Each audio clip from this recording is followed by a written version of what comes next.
The G20 energy talks in Cape Town comes at a crucial time as countries try to balance decarbonization goals against essential power needs, especially in Africa.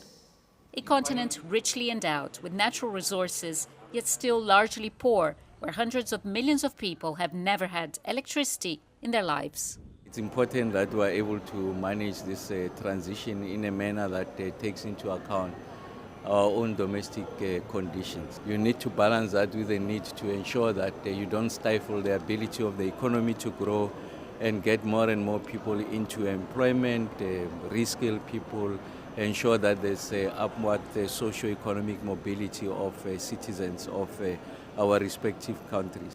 South Africa is urging countries to work together to find ways to accelerate an equitable and affordable transition to renewables. The continent relies heavily on fossil fuels, and the challenge is convincing richer nations to part with funding, an issue which G20 nations have already butted heads on. The financing is important of that infrastructure. Don't punish poor countries. Accept that the Western and more developed countries have got an obligation to help poor countries. So that's really how we fashion the conversation, and I'm confident that we're going to find each other.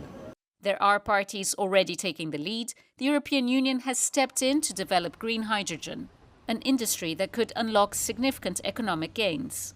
In Africa, where we're trying to really expand our grid, expand our access, you can actually overlay expansion of access to expansion of producing molecules, so you can actually have the socio-economic benefits actually locally in those countries. China also recently signed a memorandum to explore the potential of nuclear-powered small modular reactors in a step towards decentralized power systems that will ease pressure on the national grid. The focus on SMR is important for us. The cooperation with China is critical. Of course, China has gone on to exploit that technology, and we want to sort of co-create with China, and hence the MOU.